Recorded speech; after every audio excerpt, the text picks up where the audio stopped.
덴마크의 사상가인 키엘 케로고라는 사람이 있습니다. 그 사람이 남긴 책 가운데 하나가 죽음에 이르는 병이라고 하는 얇은 책 하나가 있습니다. 그 내용은 사람이 죽음에 이르는 것은 소망이 없기 때문에 죽음에 이를 수밖에 없다, 그런 얘기입니다. 그분이 한 얘기 가운데 상당히 의미 있는 얘기를 하고 있는데, 기독교 신앙을 완전히 다 이해할 수 있는 것은 참 어려운 것이다, 그런 전제를 해요. 그것은 제가 조금 부언을 하는데, 기독교 신앙이라는 것은 다른 종교와 다른 거거든요. 그것은 일단 영이신 하나님께서 사람이 되어 있다 해오신 것, 인간의 이성으로 참 이해하기 쉽지 않은 것이고요. 또 예수님께서 십자가에 피 흘려 돌아가신 것을 바로 내 죄 때문이라고 하는 것을 믿을 때 내 죄가 용서받는다고 하는 것, 참 신비로운 것입니다. 그리고 죽은 후에서 다시 부활한다 하는 것을 신앙한다는 것이 인간들 이상으로는 쉬운 것은 아닙니다. 그러면서 그분은 또 연이어서 그런 얘기를 했어요. 자기가 세상을 살면서 완벽한 신앙을 가진 사람을 만나볼 수가 없었다. 그것은 내 자신도 완전한 신앙인은 못 된다, 그런 얘기를 하면서 완전한 신앙의 길로 나아가려고 하는 것이 나의 기대요 소망이다. 참 의미 있는 얘기를 했습니다. 그런데 같은 시대의 사람은 아닌데 철인한 사람은 그 말을 받은 건 아닙니다. 무슨 얘기를 하는 건, 인류 역사상 완전하게 신앙을 가진 분이 있었는데 그분은 한 분이시고 그분은 십자가에서 돌아가셨다, 그렇게 얘기를 했어요. 케일 카루가 얘기했던 얘기에 대한 답변을 그분이 얘기하는 것처럼 그렇게 되었어요. 인류 역사상 완벽한 신앙을 가진 분은 오직 예수님이 하는 얘기거든요. 예수님만이 완벽한 신앙을 가지고 그 외의 사람들은 100% 완전한 신앙을 가질 수 없다 하는 것을 참 의미 있게 얘기하고 있습니다. 오늘 이 시편 14편의 말씀은 하나님 마음에 합한 다윗이라는 사람이 썼어요. 근데 이 다윗은 이 시를 쭉 읽어보면 뭐 누구를 책망하자는 얘기도 아니고 뭐 아버지 앞에 큰 영광을 돌리자는 얘기보다도 참 안타까운 현주소를 지금 얘기하고 있습니다. 그러면서 1절의 말씀을 같이 한번 읽지요. 시편 14편 1절을 같이 한번 읽어요. 시작. 어리석은 자는 그의 마음에 이르기를 하나님이 없다 하도다. 그들은 부패하고 그 행실이 가증하니 선을 행하는 자가 없도다. 자, 어리석은 자라는 일단은 뭐 지식이 많지 않은 사람, 많은 배움이 없는 사람, 그런 얘기하는 건 아니거든요. 어리석은 사람은 제일 먼저 어떤 일인가 하면 그 마음속에 하나님이 없다고 얘기한다는 거예요. 내가 하나님을 믿지 못하겠다 하는 것이 아니라 단정을 해버리는 거예요. 하나님이 어디 있어? 하나님 믿으니 차라리 내 주먹을 믿지. 그러면서 단정을 한다는 거예요. 그 마음속에 하나님이 없다고 단정을 한다는 거예요. 시편 10편 4절도 유사한 말씀이에요. 그건 제가 읽을게요. 악인은 그의 교만한 얼굴로 말하기를 여호와께서 이를 감찰하지 않으신다 하며 그의 모든 사상에 하나님이 없다 하나이다. 악한 사람의 상태는 뭐냐? 그의 모든 사상 속에서 하나님이 없다고 생각을 하고 있다는 제 얘기입니다. 근데 이거를 조금 바꾼다면 그런 거지요. 어리석은 사람은 그 마음에 하나님이 없다고 하지만 그러나 지혜로운 사람은 그 마음 가운데 하나님이 계신 것을 믿게 되는 것. 이게 참 은혜 중에 은혜입니다. 시편에 여러 가지 복을 얘기하는데 그 복은 딴 복이 아니에요. 지혜로운 것도 얘기하고요. 신앙이 갖는 것을 복으로 다 계속해서 얘기합니다. 시편 112편 1절을 보면 여호와를 경외하며 그 계명을 크게 즐거워하는 자는 복이 있도다.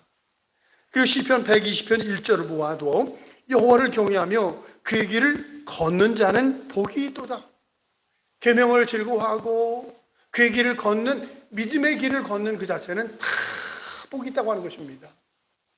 그래요. 이 온 우주 만물이 만들어진 것에 대한 이해가 사실 두 가지거든요. 하나는 진화론, 뭔가 계속해서 변화가 일어나서 여기까지 왔다고 생각하는 것이고, 또 한 가지는 창조론입니다. 근데 창조론을 믿는 사람보다는 진화론 쪽에 있는 사람들이, 공부하는 사람들이 더 많이 있습니다. 창조는 어쨌든 신앙이거든요, 그거는. 근데 성경 66권 중 제일 먼저 되는 것이 하나님이 천지를 창조하셨다, 대선언입니다. 이것이 굉장히 소중한 것이기 때문에 이 선언을 창세기 1장 1절에서 말하고 있어요. 그리고 온 우주 만물을 보면서 제가 종종 말씀드리지만, 하나님은 하나님의 살아계신 것을 알려주는 것, 계시라고 쓰지 않습니까? 특별 계시와 그리고 일반 계시가 있는데, 일반 계시는 게 자연이에요. 온 우주 만물을 보면서 야, 하나님이 이렇게 위대하시구나, 전능하신 능력을 가지고 계시는 것을 신앙한다는 것, 이건 복 중에 큰 복입니다. 특별히 계시라는 것은 성경이고, 성경 안에 계시는 예수님을 아는 것, 그런 건데, 사실은 일반적인 것이나 특별한 것이나 하나님의 은혜가 없고 성령이 없이는 신앙을 할 수가 없습니다. 근데 우리가 이렇게 이런 사실들이 믿어진다고 하는 건, 이건 참 복 중의 복입니다. 다시 말씀드려서, 어리석은 사람은 그 마음에 이르기를 하나님이 없다고 한다는 거예요. 하나님이 도무지 믿어지지를 않게 된다는 거예요. 근데 다시 말씀드리지만, 지혜로운 사람은 그 마음속에 하나님이 살아계시고 하나님이 나를 사랑한다고 하는 것을 믿는 것, 이게 복인데, 이 복을 늘상 누리며 사는 은혜가 있기를 축원합니다. 그리고 믿음이 없는 상태를 1절에서 다시 말하고 있어요. 어리석은 자는 그의 마음에 이르기를 하나님이 없다 하도다. 그리고 나서 나타나는 현상들이, 그들은 믿음이 없는 사람들이지요, 부패하고 썩어간다는 얘기죠. 그 행실이 가증하고 위선적이라는 얘기예요. 그리고 선을 행하는 자 없도다. 선을 행할 수가 도무지 없다는 사실입니다. 신앙이 없으면 세 가지 현상인데, 부패하고 가증하고 선한 행위입니다. 이 세계의 정치적 구도는 여러 가지가 있습니다. 여러 가지 구조를 가지고 정치를 해나가요. 근데 크게 두 가지를 볼 수 있습니다. 하나는 민주주의와 공산주의예요. 민주주의라는 것은 사전을 찾아보면 국민이 주인이 되는 나라, 그렇게 했어요. 사실은 민주주의는 굉장히 혼란이 있는 거예요. 다 자기가 주인이기 때문에, 혼란이 민주주의 안에 있습니다. 그건 어쩔 수 없습니다. 그리고 민주주의 안에서는 사유재산을 인정을 하고, 그리고 그런 것들을 인정하면서 경제의 발전이 이루 말할 수 없지요. 이 공산주의라는 것은 사유재산을 인정하지 않습니다. 그리고 특별히 공산주의 사상 가운데 하나가 소위 말하는 유물사관입니다. 유물사관이라는 것은 물질이 사람의 행, 불행 다 결정한다. 보이지 않는 것에 대해서는 말고 물질적인 것, 그래서 물질을 같이 벌고 같이 나누면서 공정하고 공평한 세계를 이루어서 남들이 유토피아를 이루어보자. 그것이 공산주의의 사상이고, 공산주의는 유물론이기 때문에 보이지 않는 영적 존재는 인정하지 않습니다. 그리고 엄밀히 말하면 거기는 철저하게 무신론이에요. 그건 공산주의는 완전히 무신이 됩니다. 얼마 전에 중국이 문호가 개방돼 가지고 선교사들이 막 들어갔을 때, 야, 참 너무너무 감사했습니다. 근데 시진핑이가 딱 들어서면서 선교사 다 몰아낸 거예요. 그것은 무신론에 무슨 교회들이 있다고 해요. 해도 그거는 그냥 정치적인 수단이지 있을 수 없는 겁니다. 자, 그런데 사실은 이제 공산주의의 종주국이라고 볼 수 있는 나라가 이 중국하고 소련입니다. 자, 그런데 그들이 공산화되기 전에 세계적으로 큰 영향력을 행사했어요. 사실 중국 같은 경우에 맹자라든지 순자, 제가 그 사람들을 잘 알진 못해요. 그러나 어쨌든 세계적 정신적 영향력에 상당히 좋은 영향력을 끼쳤던 것, 부인할 수 없는 사실입니다. 공산화 끼친 건 막강한 영향력 아니겠어요. 나름대로 영향력을 끼쳤던데 공산화되면서 사상이 완전히 무너져 버렸습니다. 사상이 완전히 무너집니다. 러시아 같은 경우도 그러지요. 러시아도 공산화되기 전에 톨스토이 같은 사람이 러시아 사람입니까? 세계적인 문호지요. 대단한 문호를 가지고 있습니다. 그리고 음악이나 예술 같은 것들이 굉장히 러시아가 발전을 했었는데, 공산화되면서 그게 다 잠식되는 그런 일들이 있습니다. 정신 이런 것들이 소중하지 않고 오직 물질만 추구하기 때문에 그렇습니다. 자, 그러면서 그 나라라고 딱 얘기할 수는 없지만은, 그러나 어리석은 자는 그 마음의 일이 하나님이 없다고 무신이 되게 되면은 어떤 현상이 나타나면 여기지요. 부패되고 가증하게 되고 선을 행할 수 없게 된다는 얘기입니다. 제가 아는 선교사님 가운데 한 분이 러시아에서 선교를 하고 계시는 분이 계세요. 근데 러시아는 어떤 일을 하는데 돈이 없으면 아무 일도 못 한답니다. 그리고 러시아는 돈만 있으면 안 되는 일이 없답니다. 이게 무슨 말인가 하면은 그렇잖아요. 선교사가 뭐 나가서 전도만 하나요? 여러 가지 행사들을 할 수 있잖아요. 근데 관공서를 통해서 하게 되죠. 근데 가는데 이런저런 일을 하려고 하면 관공서에 가면은 반드시 돈 거래가 있어야 된다는 거예요. 이 돈을 주지 않으면 관공서에 있는 사람들에게 돈을 주지 않으면 일이 거의 추진이 안 된답니다.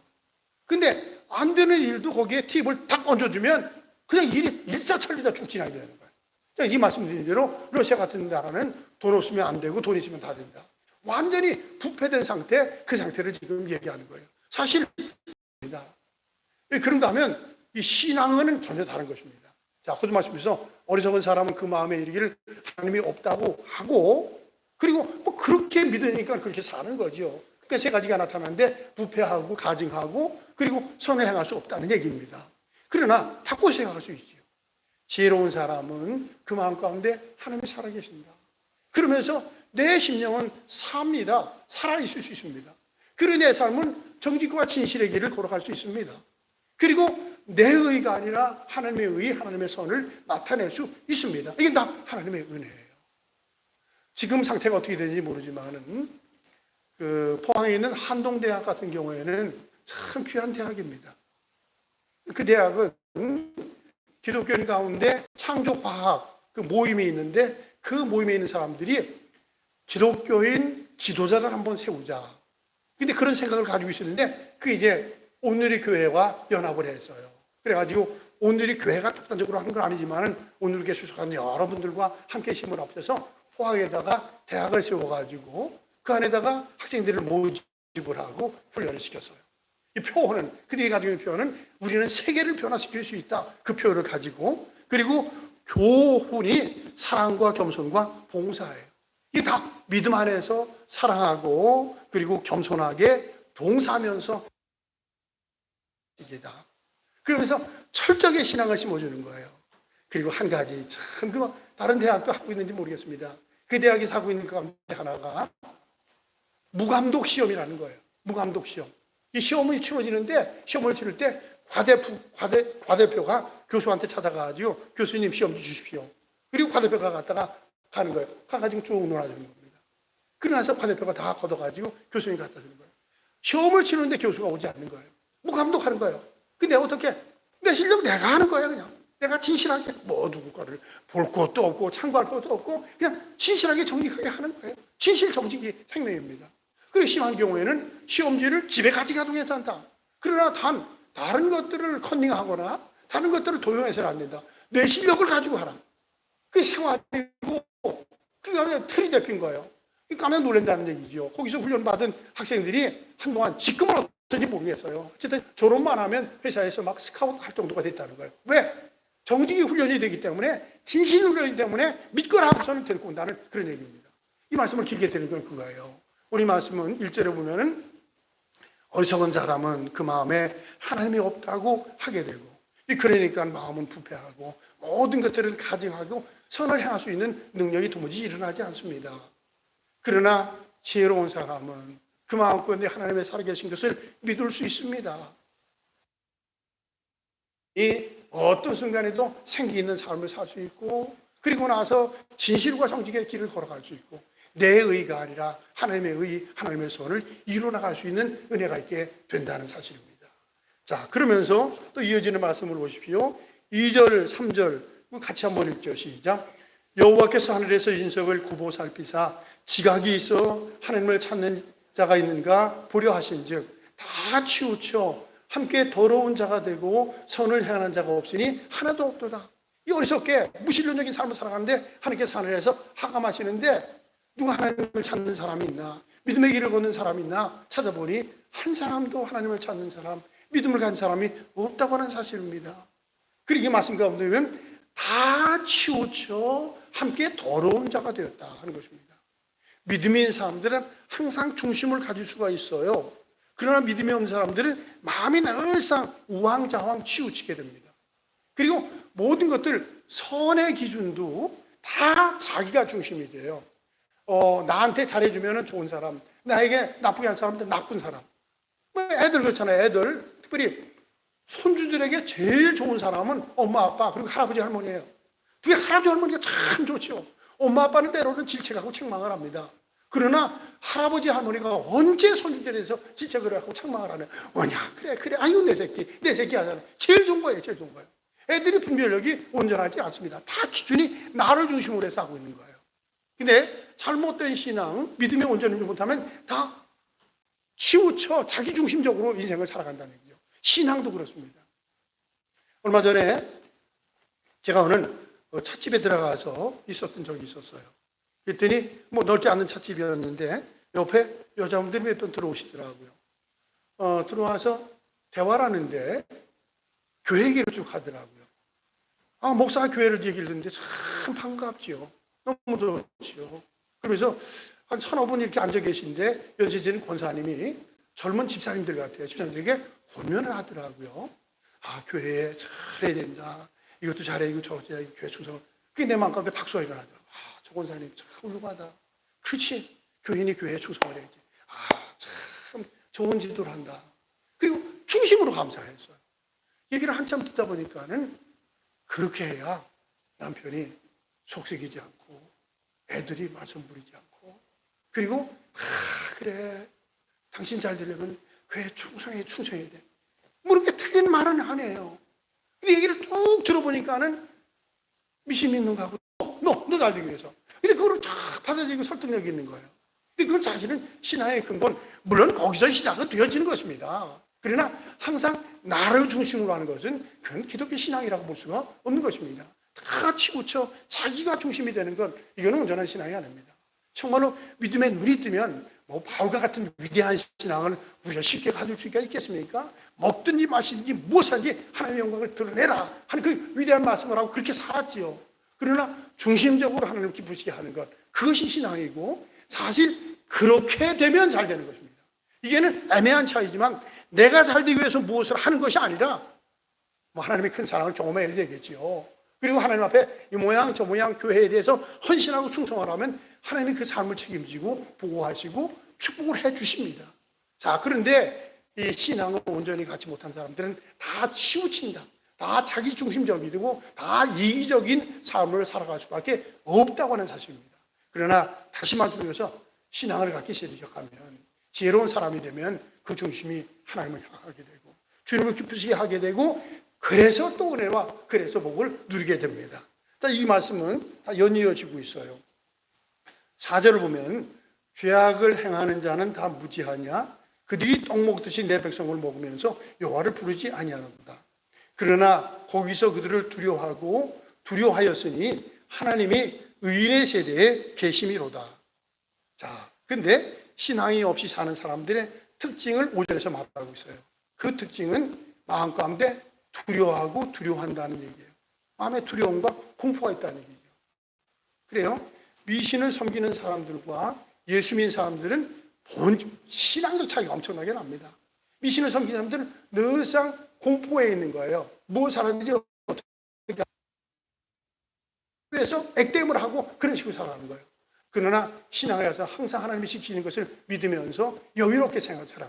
자, 여기 이어지는 걸 보죠. 이거 보면 그러나 거기서 그들을 두려워하고 두려워하였으니 하나님이 의인의 세대에 계심이로다. 그 중반절부터 한번 읽읍시다. 시작. 하나님이 의인의 세대에 계심이로다. 하나님이 의인의 세대에 계심이로다. 그래요. 하나님이 의인의 세대에 계신다. 다시 보시죠. 믿음을 가진 사람 속에 하나님의 역사가 일어난다는 거예요. 쉬운 번역에 이렇게 번역을 했네요. 하나님은 의롭게 사람들과 함께 하십니다. 이 번역 참 너무 좋아요. 하나님은 믿음으로 사는 사람들과 함께 한다는 얘기예요. 자, 물론 믿지 않는 사람들 속에도 하나님이 함께 하십니다. 하나님의 속성은 무소부지하시기 때문에 어딘지 아니 계신 곳이 없기 때문에 그렇습니다. 그러나 신앙이 없는 사람들은 도무지 그것을 느낄 수도 깨달을 수 없습니다. 그러나 믿음의 사람들은 여기 말씀드려도 하나님은 이렇게 사람들과 함께 하시는 것처럼 야, 내가 신앙으로 살아면 하나님이 늘상 나와 함께 하는 것을 내가 느끼고 경험할 수 있습니다. 그러면 그것이 큰 힘이 되고 능력이 되는 것입니다. 바로 그것이 신앙이에요. 다시 말해서 1절에 말한 것처럼 어리석은 사람, 신앙이 없다는 얘기예요. 근데 신앙인 사람들은 하나님이 살아계신 것을 알고 또 하나님은 여기 말한 것처럼 의인 중에 하나님이 함께 하시고 그리고 그를 도우시는 것을 느끼게 되고 그것이 큰 힘이 됩니다. 시편 118편 6절도 여호와는 내 편이시니 내게 두려움이 없나니 사람이 내게 어찌할꼬. 하나님이 자기의 편 것을 자기가 느끼니까 사람이 자기에게 어떤 해를 주겠냐. 그러니까 여유가 있는 것입니다. 이것은 다윗이 고백하고 있는 시편 23편도 똑같이요. 여호와는 나의 목자시니 내게 부족함이 없이로다. 그가 나를 푸른 풀밭에 누이시고 늘상 쉴 만한 물가로 인도해 주시기 때문에 늘상 안정과 여유를 가지며 살아갈 수 있습니다. 바로 이것이 신앙입니다. 그래서 우리가 끊임없이 관심을 가지고 나아가는 것, 소위에서 말했던 그 사상가처럼 완전한 신앙에는 없지요. 그러나 완전한 신앙의 길로 걸어가려고 부지런히 애를 써나가는 것입니다. 그럴 때 신앙은 성장되는 것이고 신앙이 성장되면 하나님이 나와 함께하는 것을 느끼게 되고 그리고 거기서 마음에 평안이 있고 안정이 있고 능력 있는 생을 살아갈 수 있게 됩니다. 자, 그러면서 이 삶을 이렇게 살아갈 때 주어지는 축복이지요. 14절 보면 6절 너희가 가난한 자의 계획을 부끄럽게 하나 오직 여호와는 그의 피난처 되시도다. 어떤 순간에도 어려움이 있을 때 피난처가 되고 하나님의 보호, 도움을 받게 된다. 7절 같이 한번 읽죠. 시작. 이스라엘의 구원이 시온에서 나오기를 원하도다. 여호와께서 그 백성을 포로된 곳에서 돌아오시게 할 때에 야곱이 즐거워하고 이스라엘이 기뻐하리로다. 자, 여호와께서 그 백성들을 포로된 곳에서 돌아오게 하는 귀환하게 된다는 얘기죠. 어떤 사건을 얘기하는가 하면 이게 1차적으로 바벨론 사건을 얘기하는 것입니다. 이스라엘 민족들이 바벨론에 가서 무려 70년 동안 포로 생활하지 않습니까? 근데 그들이 거기서 돌아오게 되어요. 놀라운 일입니다. 자, 그런데 그 돌아오는 과정을 보게 되면 제일 첫 번째 예수님 오시기 전 BC 538년도에 고레스 왕이 1차적으로 이스라엘 민족들을 전부 다 보내라. 그 귀한 명령을 합니다. 2차도 458년도에 아닥사스 왕이 이스라엘 민족을 다 보내라. 그래서 3차는 445년도에 아닥사스 왕이 보내라고 해서 3차에 걸쳐서 이스라엘 민족들을 전부 다 귀환시키는 명령을 해. 그리고 그들이 돌아와서 스가랴나 학가냐 그런 사람들을 세워가지고 가장 먼저 하나님의 성전을 건축하는 거예요. 그래서 우리가 이 믿음 때문에 이렇게 포로 생활했다 알죠. 그리고 그것을 성전을 견고하게 지키는 일들이 있었습니다. 자, 그러면서 그렇잖아요. 일이 돌아오면서 막 춤추는 것 같이 기뻤던 거예요. 연세대신 분 계신지 모르겠지만 1945년도 8월 15일 해방될 때 그때 해방 뛰어나가서 만세 날개를 폈다고 그러잖아요. 그러면 좋겠어요. 근데 지금 똑같은 현상이 나는 거예요. 이스라엘 민족이 70년 동안 바벨론에 포로 잡혀갔다가 귀환하는데 세상에 이렇게 기쁠 수가 있겠습니까? 근데 중요한 것은 이게 하나님의 역사다. 물론 고레스가 하는 일이고 아닥사스가 하는 일이 맞습니다. 역사를 이루어나갑니다. 그리고 이 역사 훨씬 이전이지만은 430년 애굽에서 생활했던 거 그거 알지 않습니까? 그리고 바로에 의해서 나오게 되는데 홍해를 건너기도 하고 엄청난 역사가 일어나지 않습니까? 그런데 그 모든 것들은 하나님이 역사하시는 것을 알기 때문에 출애굽기 15장 같은 경우에는 모세가 그렇게도 하나님을 높이고 찬양하는 것을 볼 수 있습니다. 사람들이 있습니다. 그러나 그 사람들이 하는 것이 아니라 전능하신 하나님이 하고 계시다는 것을 믿을 때 하나님 앞에서 정말로 즐겁고 기뻐할 수 있는 것입니다. 사실 이것은 우리에게는 그래요. 우리는 바벨론 같은 사람도 아니고 애굽 같은 사람도 아닙니다. 그러나 죄의 노예가 되어 이 고난 가운데 있었지만 예수님이 이 땅에 오셔서 우리의 죄를 다 짊어지시고 십자가에 피 흘려 죽으시면서 다 이뤘다고 말씀하시고 그 사실을 믿음으로 받아들일 때 우리 속에 사죄의 은총이 이루어집니다. 그럴 때 우리 마음 가운데 이루어진 것은 즐겁고 기쁨의 역사가 일어납니다. 다시 말씀드립니다. 어리석은 사람은 그 마음의 일을 하나님이 없다고 합니다. 우리 중에 누군들 하나님입니다. 믿음이 온전하지 못하면 하나님의 사랑의 약속인 것을 희미하게 믿을 수 있게 되지만, 그러나 신앙이 확실한 사람, 성령의 역사 가운데 분명한 신앙을 갖게 되면 내가 지혜로운 사람이 되고 하나님과 함께하는 늘상 느끼면서 살게 되고, 그 느낌 속에서는 힘있게 살고, 그리고 끝에 주어지는 것처럼 어떤 순간에도 우리 마음 가운데 기쁨을 가질 수 있고 즐거움을 가질 수 있습니다. 어떻게 하든지 우리의 신앙을 키워나가는 것입니다. 자꾸 믿음을 키워나갈 때 이 믿음이 하나님께는 기쁨과 영광이 되어지는 것이고, 이 믿음이 우리에게 큰 힘이 되고 즐거움이 되는데, 이 믿음을 잘 지키는 우리 모두가 되어지기를 축원합니다. 하나님 아버지, 참 감사합니다. 저희들 속에 이미 귀한 신앙을 주신 것 참으로 감사합니다. 하오나 믿음은 들음에서 나고 들음은 여호와의 말씀으로 알기 때문에 하나님의 말씀을 멀리하면 믿음이 있지만 믿음이 약해지는 것을 우리 스스로들이 경험하게 되는데, 끊임없이 하나님의 말씀을 가까이 하는 가운데 그 말씀을 통해서 더 깊은 신앙을 가짐으로 말미암아 항상 즐겁고 기쁨에 살게 하시고, 그 삶을 통해서 아버지 앞에 큰 영광을 올리며 살 수 있는 은혜를 베풀어 주옵소서. 예수님의 이름으로